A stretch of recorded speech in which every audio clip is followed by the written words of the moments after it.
Hizi ni njia tatu za kuongeza usalama wako na gari lako. Namba 1, usiache pochi au kitu cha thamani kwenye siti yako. Hii nimeishuhudia sana hapa Dar es Salaam. Unakuta mtu ametoka na bebi wake, sometimes mtu yuko na mume wake wanaenda mahali fulani, au hata wakati mwingine wale ambao tunapewa lift, mtu amekaa amejiachia kabisa, anachati au kuongea kwa simu na hakufunga dirisha kabisa. Kitakachokukuta usinilaumu na usiseme sijakwambia. Wow! Hizi ni za kwangu hizi.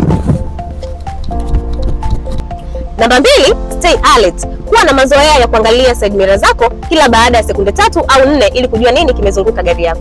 Namba 3 ni distance.